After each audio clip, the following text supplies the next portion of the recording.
नमस्कार, मी पल्लवी. माझ्या चॅनलमध्ये तुम्हा सर्वांचे स्वागत आहे. आज मी निरफणसाचे सांबार तयार करणार आहे. गोव्यामध्ये या सांबाराला उडद मेथी असे म्हणतात आणि आमच्याकडे म्हणजे कर्नाटकात या सांबाराला हुळी म्हणतात. हा कन्नड शब्द आहे. हुळी म्हणजे आंबट. हुळी हा शब्द या प्रकारच्या सांबाराला वापरला जातो. आज या सांबारामध्ये मी निरफणसाच्या फोडी घातल्या आहेत. याऐवजी तुम्ही कोणत्याही फळभाज्यांच्या फोडी घालू शकता किंवा वेगवेगळ्या फळभाज्यांचे तुकडे करून घालू शकता.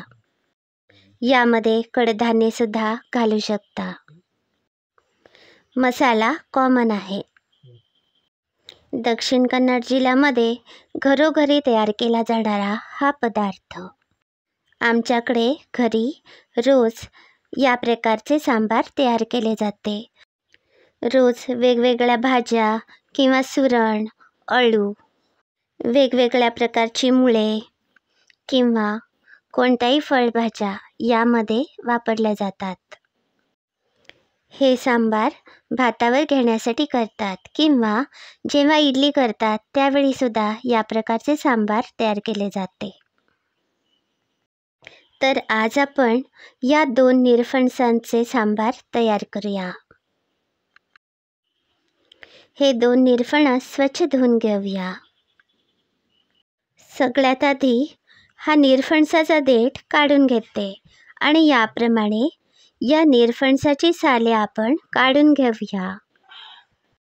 या पद्धतीप्रमाणे दोन्ही निरफणसांची साले मी काढून घेते. निरफणस चिरण्याआधी हाताला तेल लावून घ्या. यामुळे हाताला चीक लागत नाही. निरफणसाच्या आतील हा घट्ट भाग आपण काढून टाकायचा आहे. यानंतर याप्रमाणे याच्या अशा मोठ्या मोठ्या फोडी तयार करायच्या आहेत. निरफणसाच्या फोडी लगेच पाण्यात टाकायच्या आहेत. यामुळे या काळ्या पडत नाहीत. दोन्ही निरफणस आता चिरून घेतले आहेत. या कुकरमध्ये या निरफणसाच्या फोडी घालते. आता या फोडी बुडेपर्यंत पाणी घालूया. 1 चमचा तेल आणि 2 मोठे चमचे मीठ घालूया. तेल घातल्यामुळे कुकरला चीक लागत नाही. आता हा कुकर मी गॅसवर ठेवते.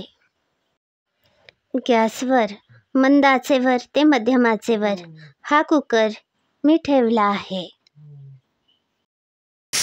या कुकरच्या 2 शिट्या आपण काढूया. आता मी गॅस बंद केला आहे. हा कुकर थंड होण्यासाठी ठेवूया. कुकर थंड होईपर्यंत आपण मसाल्याचे वाटण तयार करूया.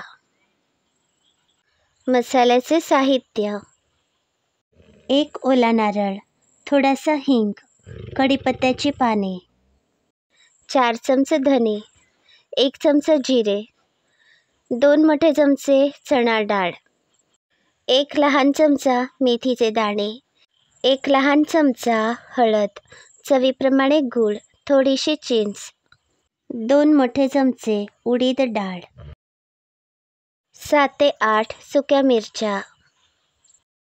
चिंच आणि गूळ बाजूला ठेवून बाकी सगळे साहित्य थोडेसे तेल घालून चांगले भाजूया. आता हा मसाला मी चांगला भाजून घेतला आहे. हा मसाला गार होण्यासाठी ठेवूया. हा मसाला गार झाल्यावर थोडे थोडे पाणी घालून मिक्सरमध्ये अगदी बारीक वाटून घेऊया.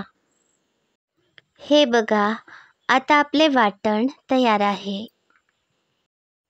कुकरसुद्धा आता गार झाला आहे. याचे झाकण मी बाजूला काढले आहे.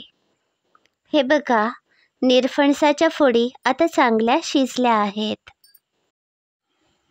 आता यामध्ये आपण हे खोबऱ्याचे वाटण घालूया. निरफणस चांगला जून असेल तर हा लवकर शिजतो. आवश्यकता असेल तर यामध्ये थोडेसे पाणी घालू शकता. आता या सांबाराला एक चांगली उकळी आणूया. 5 ते 8 मिनिटे हे सांबार मी उकळते. या सांबाराला फोडणी घालत नाहीत. दक्षिण कन्नड जिल्ह्यामध्ये मुंज, लग्न किंवा कोणत्याही कार्यक्रमामध्ये हे सांबार आवर्जून केले जाते. हे सांबार चवीला खूपच छान लागते. ही रेसिपी तुम्हीसुद्धा तुमच्या घरी नक्की करून बघा. जर तुम्हाला माझ्या रेसिपी आवडत असतील तर माझे चॅनल नक्की सबस्क्राईब करा. हे व्हिडिओ सगळ्यांना शेअर करा. धन्यवाद.